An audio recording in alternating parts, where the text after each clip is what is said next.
Welcome, friends, neighbors, and guests. We enter this time of worship in awe. For this hour, may we forget about deadlines and worldly commitments, so that we may open to the healing wholeness of the creative force that brings us together. May our hearts be nurtured, our minds fed, and our spirits inspired. And now, I believe Barbara Jones will be lighting the chalice, and we can join in reading the words that are printed in the bulletin.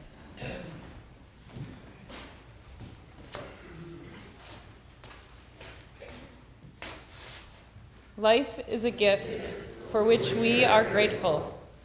We gather in community to celebrate the glories and the mysteries of this great gift.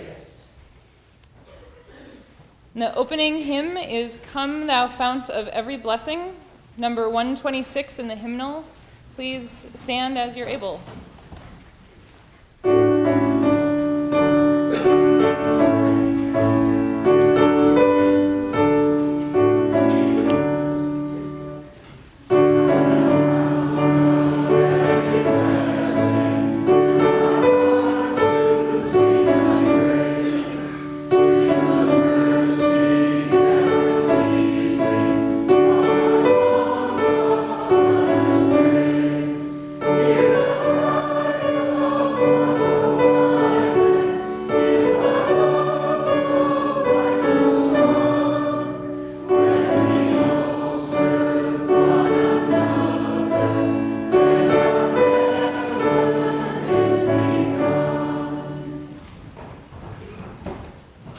The responsive reading is number 611 in the hymnal.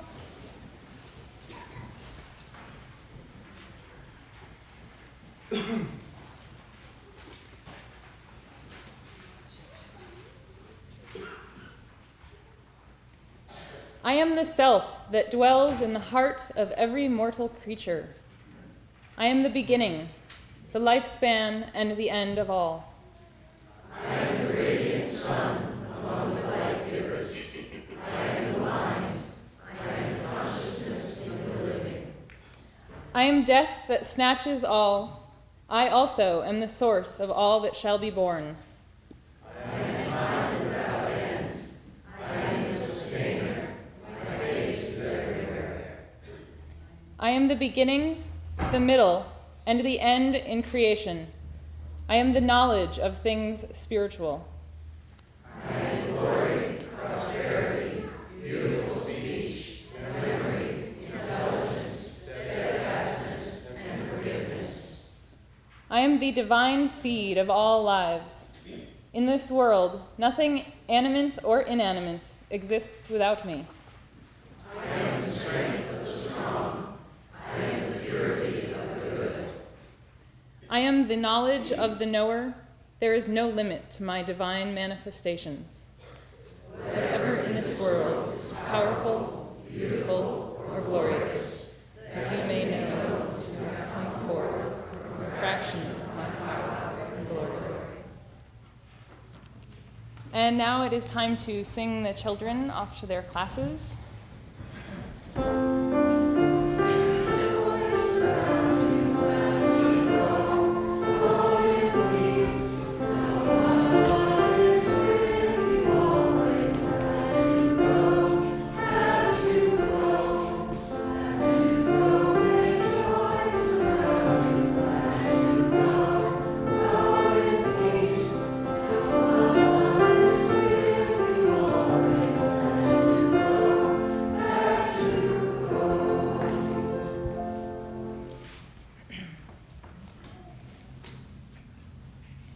Now is the time for sharing our joys and sorrows with each other. This is the opportunity for us to celebrate each other's joys and share compassion for each other's challenges or grief. I invite you up to share your name and a brief description of your joy or sorrow, and then please light a candle. To help this flow smoothly, please come up to the outside aisles and come forward one at a time to use the mic.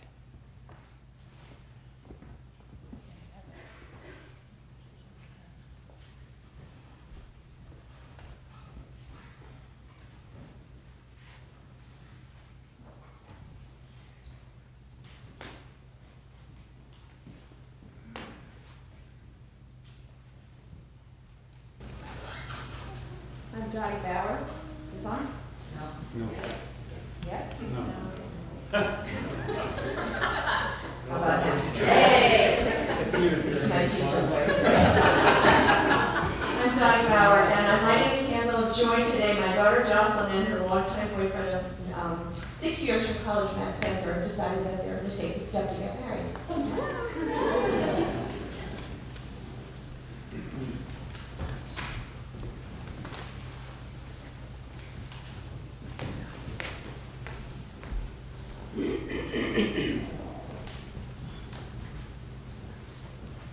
Frank Fisk. Maybe somebody put a fraud in there. He wants the future move. May happen. In part, it's happening. My kids come over from time to time and give me a hand moving stuff around, deciding what stays, what goes. And that's a horrible process. I pick a picture up off the cellar floor and say, oh, that's supposed to be my parents. Wait a minute, my parents are dead. And so where do you go from there? So we do our stuff together, and I come to know with huge gladness what fantastic people they are. And to think that maybe I had something to do with that. I know Carol did. She's gone now. So one foot goes ahead of the other. And that's okay.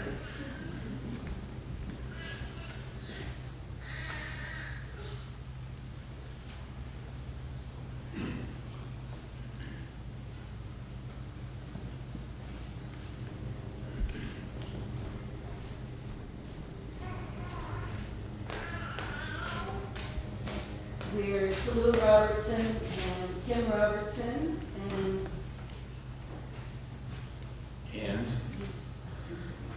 No, I can't. we're here to light 2 candles of sorrow. One for Marie Bierman, who was a long, long dear friend to both of us. And the other one for my colleague and very close friend, Julie King, who died 2 days ago. Not as she would ask us to say, don't ever say after a battle with cancer. Julie lived honorably and carefully and joyfully with all that life ever gave her.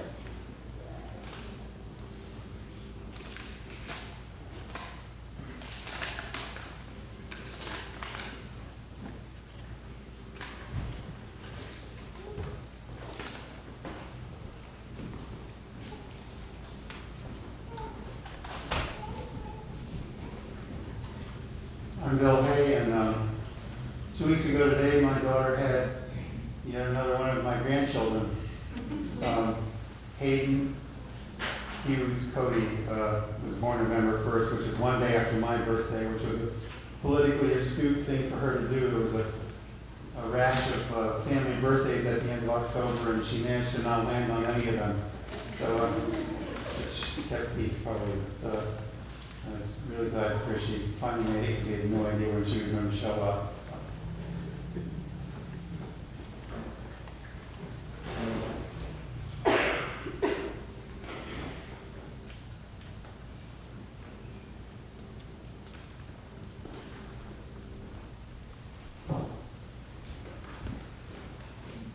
My name is Betsy Zimmerly. I want to light a candle of concern for my sister, Tina Brown, who I learned was diagnosed with breast cancer. Fortunately, it didn't stage 1, and we're grateful for modern technology that we were able to be diagnosed so soon. She will need major surgery for it. So for my sister, Tina.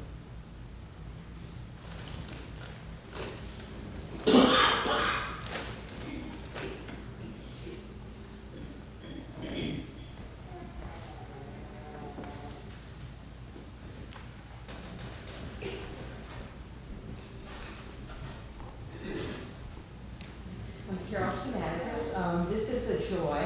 My son this year for his senior project directed 6 one-act plays at his school, and they premiered on Friday. and went really well. And he really did a good job of including a lot of kids who hadn't been in plays before. So it was really wonderful for them, and just a great experience. On Friday, the kids and some of the teachers surprised him with a dress like Abe Day. And those days, he has kind of a unique style, so I thought that was and I guess there's a little tinge with a little sadness because he is a senior, and you know, his friends are just wonderful kids. So it is a little sad to let go, and you know, hope that things go well for these kids in the future.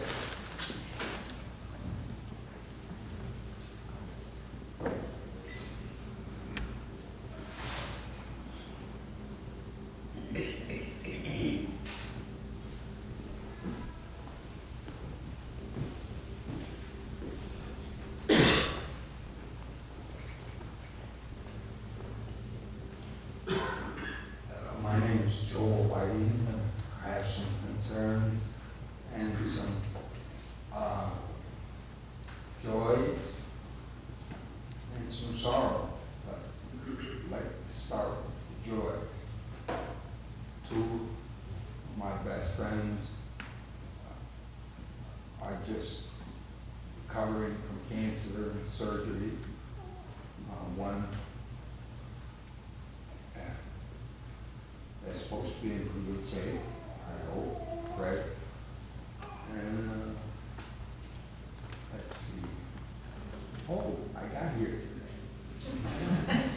That's first time this year, and I hope to get here more regularly. This community and fellowship is very important, and all loving and kind. I appreciate that. Thank you.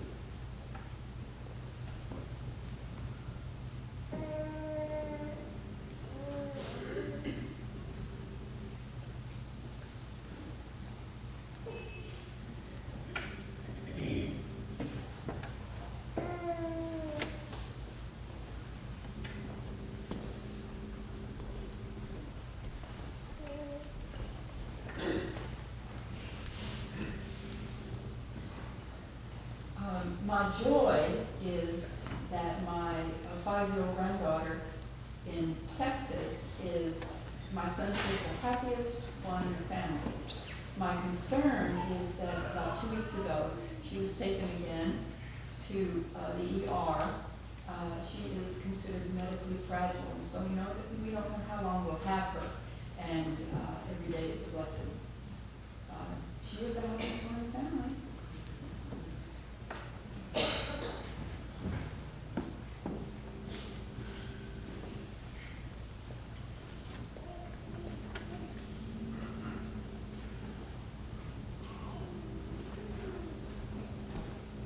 I'm going to light one candle just in thanks and celebration for this wonderful community that is here. I've especially seen in putting together the service today how much people are willing, able, and I think even enjoy coming forward with their gifts and talents and sharing it with this community. So thank you all.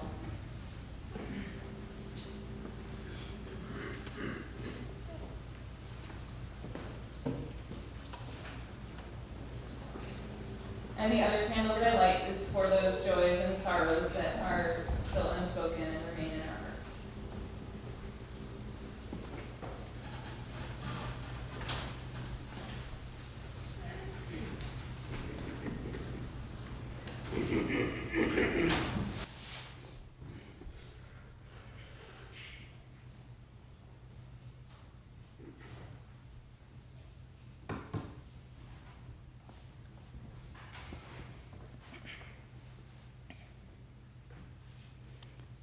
Now may we enter a time of prayer. In search of the beloved, we quiet our minds. We open our hearts to the presence that unites us. We are humbled by the beauty of life all around. The days go by so quickly, it seems. there is rarely enough time to sit and be still, though we try. Some of us come this morning with our cups empty, hoping to find rejuvenation for the week ahead. Some of us here are feeling the fullness of life that we share with one another.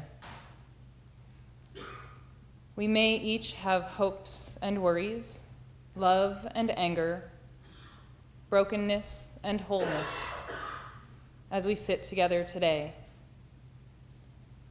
Now, in silence, we turn our awareness to the inner terrain that holds these deepest unspoken thoughts and feelings.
Who gets up early to discover the moment the light begins? Who finds us here circling, bewildered, like atoms? Who comes to a spring thirsty and sees the moon reflected in it? Who, like Jacob, blind with grief and age, smells the shirt of his lost son and can see again? Who lets a bucket down and brings up a flowing prophet? Or like Moses, goes for fire and finds what burns inside the sunrise? Jesus slips into a house to escape enemies and opens a door to the other world. Solomon cuts open a fish and there's a gold ring. Omar storms in to kill the prophet and leaves with blessings. Chase a deer and end up everywhere. An oyster opens his mouth to swallow a drop. Now there's a pearl. A vagrant wanders empty ruins. Suddenly he's wealthy. But don't be satisfied with stories, how things have gone with others. Unfold your own myth without complicated explanation, so everyone will understand the passage, "We have opened you." Start walking toward Shams. Your legs will get heavy and tired. Then comes a moment of feeling the wings you've grown, lifting.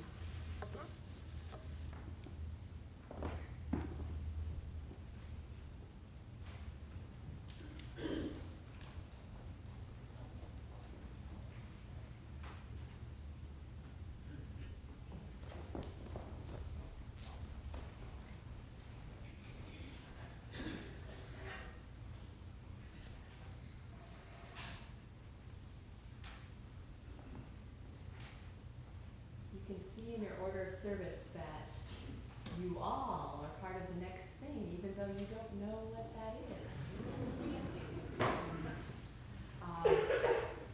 So I will sing a line and you will respond with the exact same thing.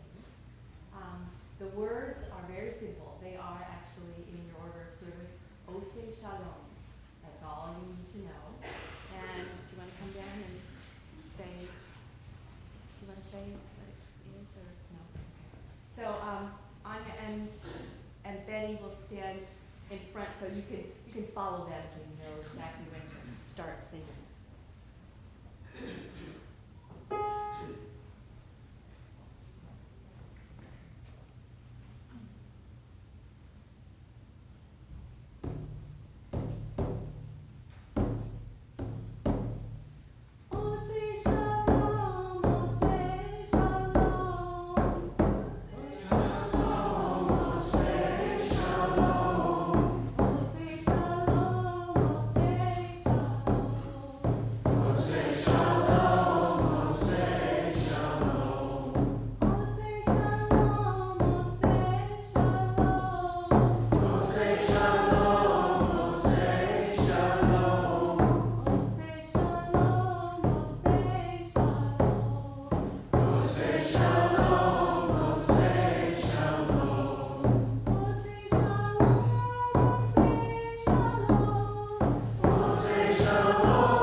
Do you consider yourself a mystic? Before answering this question, you may find yourself wondering, what precise characteristics, beliefs, and lifestyle choices are inherent to the mystic and the mystic's journey. After all, isn't it true that mystics lead cloistered lives in which they engage in constant prayer and meditation with minimal food intake? Or perhaps the word mystic makes you think of the individual who communicates with supernatural beings, draws water from a dry well, and finds enlightenment by the age of 22. I would argue that these are not necessary attributes of the mystic or visionary. But first, let us explore the meaning of mysticism and what it is to be a mystic. We will look to the great mystics of old, as well as important characteristics of mystical experience. Yet, I encourage us not to lose sight in study of the topic. It is my firm belief that every one of us, regardless of spiritual perspective, has a mystic story buried somewhere within our cells, our bones, and our blood. After all, Rumi tells us, don't be satisfied with stories, how things have gone with others. Unfold your own myth without complicated explanation, so everyone will understand the passage. We have opened you. Certainly, reading the works of great mystics and studying the theories of mystic scholars and thinkers opens a broad understanding as to what it means to have a mystical experience or to be a mystic. However, such study tends to leave the question of our own spiritual stories unanswered. So, while we explore a few historic mystics and outline parameters for mystical experience, let us remember to return to our own experience. According to Webster's New World Dictionary, mysticism is the belief that it is possible to achieve communion with God through contemplation and love without the medium of human reason. Or we could say that mysticism is any belief that an individual may attain a direct experience of the divine that is beyond scientific or reasonable explanation. A mystic is the person who subscribes to the beliefs and practices of mysticism or mystical tradition. Through consistent application of specific spiritual or meditative practices, it is possible for that individual to attain direct experiences of the divine, which may be considered mystical. Many of the world's religions have associated mystical practices or schools of thought. Several doctrinal religious bodies are enhanced by their mystical components, while others do little to acknowledge mysticism. Regardless, the schools of mysticism seem bound by a common thread of values and beliefs. William James, author of The Varieties of Religious Experience, highlights 4 key unifying principles of mysticism. The first is a sense of ineffability, in which the personal experience of the divine cannot be adequately described in words, but merely alluded to. Secondly, James contends that a mystical experience must possess a noetic quality. A gnosis of sorts of the divine is gained that could not have otherwise been known through mere scholastic study. The experience must be transient, with the mystical state lasting only a short period of time.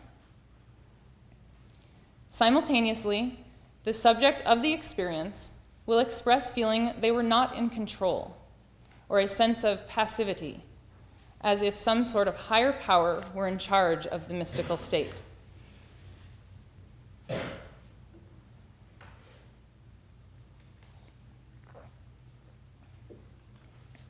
In addition to William James's ideas, my study of the mystics points to another common thread. Because their practices are concerned more with matters of the spirit and heart, mystics do not lend themselves well to doctrines and creeds. Although many historic mystics ascribed to particular religious practices, Their focus was finding a pathway for direct relationship with the creative force of the universe. Mystics are, therefore, able to see beyond the limit and judgment of fundamentalism. Imagine if more world religions placed greater emphasis on spiritual growth than doctrines. Perhaps individuals would be inspired to find their shared experience with the neighbor who looks different, acts different, or, heaven forbid, attends a different religious institution. Another lens into mysticism is through the historic lives and practices of the great mystics of old. Our understanding of mysticism often hinges upon perceptions of these mystics whose teachings we may avail ourselves of today. Rumi, born in the early 13th century to a family of theologians and spiritual seekers, was one such brilliant mystic, poet, and religious scholar. He led an ascetic life in which he sought union with the divine rather than acquiring material wealth. As a Sufi, he sought total bliss and unification with the divine through the use of whirling sacred dance, poetry, and music. The practice of whirling represented the individual's journey of abandoning the ego self, opening the heart to love, and finding enlightenment. Rumi's poetry is ecstatic expression of his experiences as a mystic and dervish. His writings serve as a guidepost to help us unlock our own paths of spiritual exploration. Mystics in the Catholic Church have a tendency to be either sanctified or vilified. Hildegard of Bingen happens to be a revered mystic in the Catholic faith. She was a healer who worked with herbs and other medicinal practices, a scholar and playwright, musical composer and artist. Hildegard of Bingen served the Catholic Church as a nun and eventually abbess. She spent a great deal of time dedicated to study and contemplative spiritual practices. Throughout her life, Hildegard experienced visions from God, which informed her music composition, writings, and even decisions as abbess. Direct communication with God led her to go against the wishes of the church hierarchy, but holding strong to the belief that her visions were divine guidance, Hildegard could not be swayed by human rules. Mystics are guided by their own personal experiences of the divine, gaining deep insight and broader perspectives on reality that may contradict common beliefs and doctrines of their contemporaries. Marguerite Porete, a French Roman Catholic mystic, was considered a heretic for this reason and was eventually burned at the stake for her beliefs. Porete put forth the idea that humans could attain an ultimate union with God, driven by losing the self through a complete love of God, thus making the person incapable of sin. Perhaps you can imagine the heresy in this theory, humans capable of attaining life without sin. We can search other religious traditions to find stories of great mystics. We could talk about Abhinavagupta from the Hindu tradition Kashmir Shaivism. Similar to Rumi and Hildegard, he was a poet, musician, and theologian. He spent tremendous amounts of time studying, teaching, and contemplating the teachings of Hinduism. It was said that Abhinavagupta possessed an unwavering faith in God, a personal understanding of the Hindu mantras, and unparalleled knowledge in a wide variety of subjects, and an inspiring gift of creative expression. Now, perhaps a slightly better known name is that of Gautama Siddhartha, who attained the ultimate Buddhist experience of enlightenment. As a visionary and mystic, Siddhartha's life followed a journey that included renunciation of worldly comforts, then strict ascetic practices that nearly brought him to his own death, and finally a round to the path of the middle way. In discovering the path of the middle way, Siddhartha was able to attain a sense of pure bliss. Sacred symbols and spiritual practices offer another window into the mystic's journey. Sacred symbols are found at archaeological sites and historic museums throughout the world. Mandalas, used in Buddhist traditions, provide graphical representations of the universe or cosmos. Labyrinths are a complex symbol utilized in a variety of forms in different cultures. They serve such purposes as trapping ill-intended spirits or creating a path that represents the journey toward enlightenment. A symbol that we already invoked here today in the sacred dance is that of the spiral. The path circles around the center with a final return to the point of origin. Sacred symbols provide mystics with powerful tools for contemplative practices of meditation. The mystic may use these symbols to derive insight on the journey to the ultimate reality of seeing all things as one. Similar to symbols, chanting and kirtans, like we did here this morning, offer the mystic seeker yet another devotional practice. Yofia explains on her album, Kabbalah Kirtan, that the process of chanting develops an intimate, personal experience of the divine.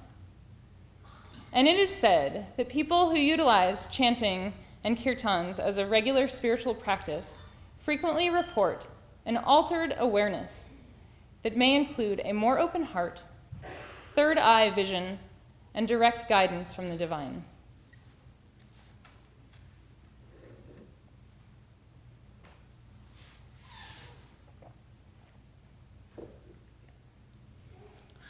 In these pages, I highlighted examples of mystics, mystical symbolism, and the qualities of mystical experience. We could easily spend a lifetime exploring the great mystics of old and their teachings. Truth be told, I find this exegesis of mysticism to leave me feeling a little flat. You see, I come inspired by Rumi's words to unfold your own myth. My interest is in the practical and useful application of mysticism in the mundane of our everyday lives. The common goal of the mystic is finding ultimate union with the divine. In so doing, the mystic's vision is open to see the interconnectedness of all things and is able to transcend attachment to the material world. This shift in perception from a dualistic to a non-dualistic worldview then informs a life commitment to radical social justice, deep ecology, and the shift to a simpler, more satisfying existence. Given the environmental and economic challenges we face today, it seems there is no better time than now to take up the mystic's journey. It need not be esoteric or grandiose either.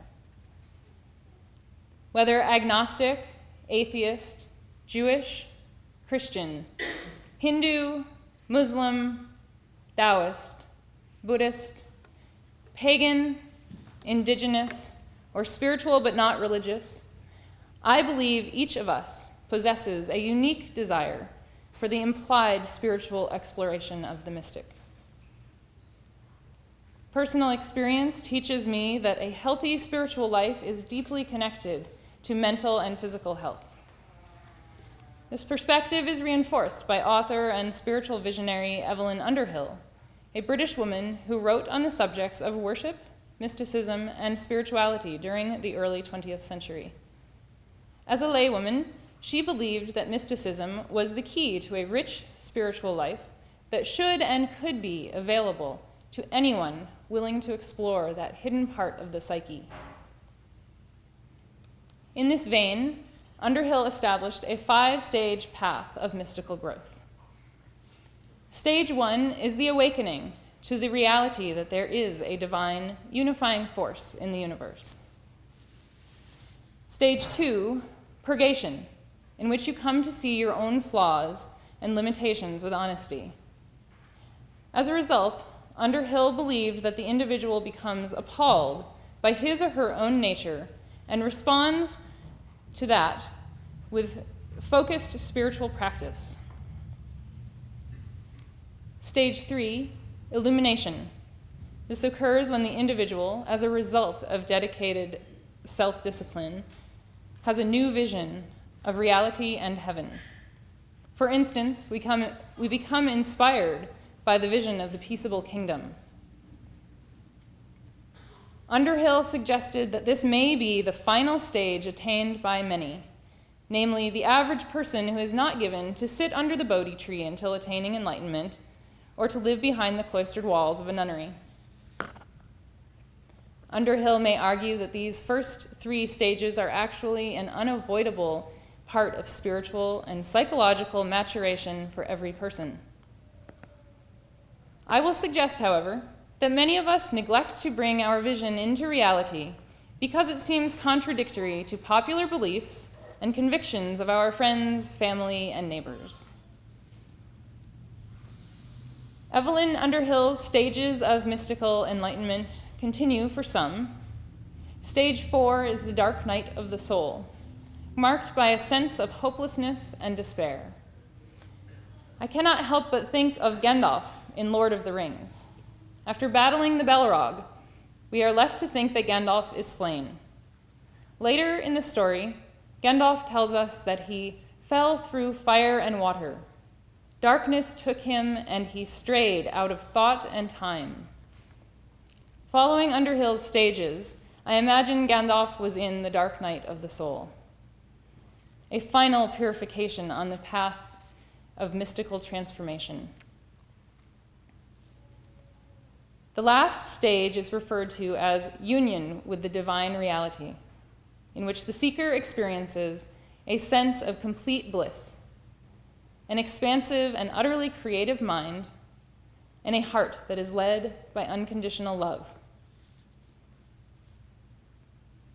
While Evelyn Underhill's work served as a guidepost for many seeking a mystical experience, I wonder if it may actually hinder personal experiences of mysticism. To me, the spiritual journey is beyond the mind. Rather, the mind has a unique tendency to get in the way of the spiritual journey. Sure, we can use her stages as a way to debate whether this person or that person has matured as a mystic. However, I believe it may place intellectual constraints on more valuable, direct subjective experience. Rather than playing these mind games of analysis and research, I want each one of us to be inspired to live our lives as mystics and visionaries, to live life in awe of the mystery, and in love with the creative essence that weaves between each breath we breathe. It is this desire that brings me back to Rumi, whose writing is an inspiration in my life. While the stories of others may be guideposts, he reminds us to return to our own stories, affirming our experiences as unique and valuable. Another poem given to us by Rumi repeatedly helps me to unfold my own spiritual journey and live my life boldly. Perhaps you are familiar with these words as well. Inside this new love, die. Your way begins on the other side. Become the sky. Take an axe to the prison wall. Escape. Walk out like someone suddenly born into color. Do it now. You're covered with thick cloud. Slide out the side. Die. And be quiet. Quietness is the surest sign that you've died. Your old life was a frantic running from silence. The speechless full moon comes out now. I say, open yourself to a new perception of the world around you.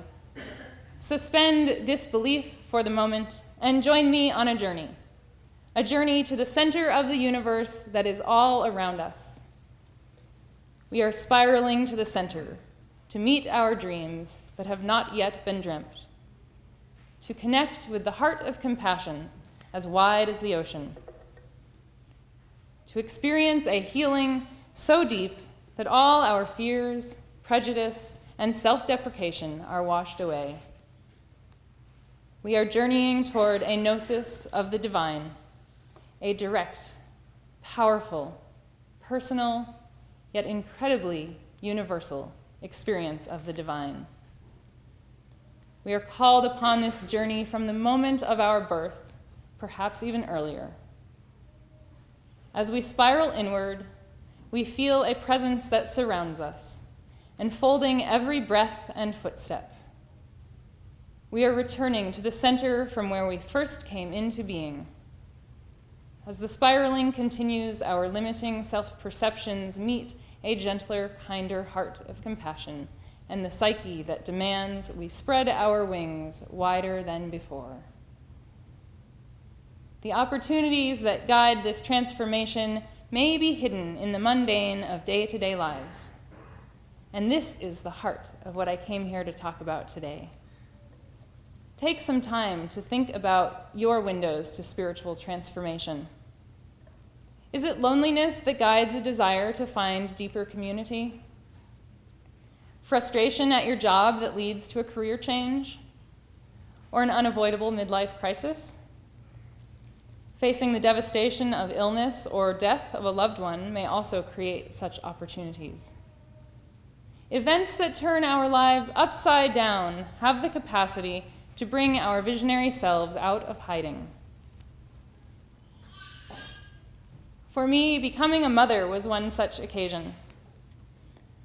I will tell you that writing a sermon with the mental vacuity I experience on a daily basis seemed nearly impossible. Every time I sat down to work on the sermon, I was forced to transcend my tired mind. You see, Finnegan frequently thinks better of the naps I know would be good for her. Night waking is a common occurrence, of course, and the multitude of daily tasks I surrender to for her health and development impeded my ability to collect coherent thoughts on mysticism. But then my mother and husband pointed out that perhaps this experience is my sermon. I believe they may be correct. Never before in my life have I been required to continually turn my agenda over to someone else's, especially with the love and willingness that is typically present. Finnegan's birth began my journey of transformation. It did not go as planned. We went from trying for a home birth to a hospital transfer, then to Finnegan's time in the neonatal intensive care unit. As I sat at the window of my hospital room in Keene, watching the helicopter airlift Finn up to Dartmouth, I felt myself fall into despair as everything flew out of control. But in spite of myself, there remained a still small flicker of hope deep inside. Somehow I kept breathing. And Andreas's support was a pillar of strength for me. Today, as I stare into Finnegan's face, she becomes my mandala. Finn evokes a total sense of awe at the mystery of life, which brings me to tears. As each of us did, she began as just two unknowing cells. I watch and wonder as she now grows and learns about the world around her. Washing dirty diapers, folding clean diapers, changing diapers, all become my meditation. With great discipline, I commit myself to this practice every day. Who knew there was peace of mind to be found in diaper origami? Most importantly, though, Finn teaches me to slow down, find fulfillment in the here and now, and unlock unconditional love. Yet words cannot fully describe the changes I am experiencing in my heart.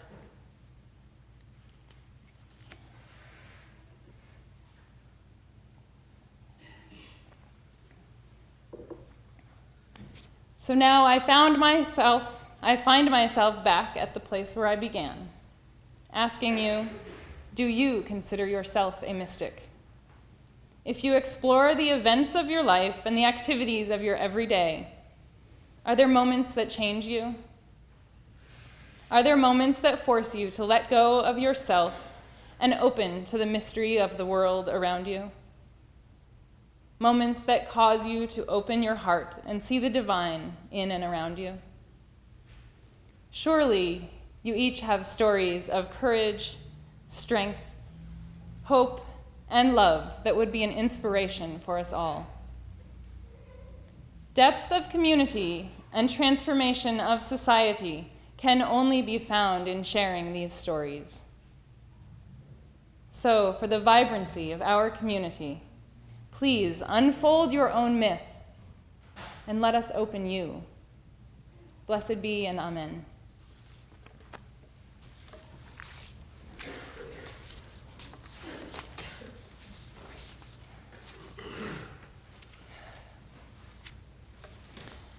And now is the time for collecting the offering. So in this time we give to the mission of the church in this community. If you are a guest with us, you do not need to feel obliged to give. You are our guest.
And please join in singing the closing hymn, Faith is a Forest, number 194.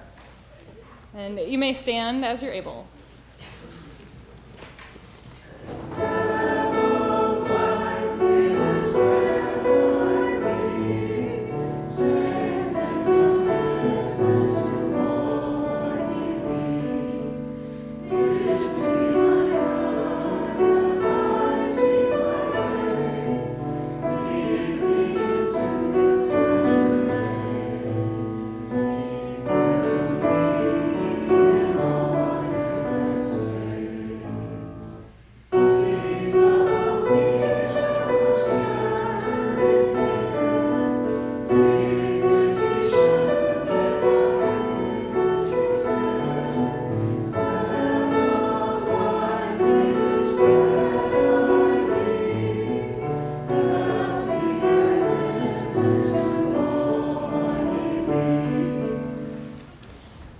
And now, as Barbara Jones comes to extinguish the chalice, we can join in reading the words printed in the bulletin.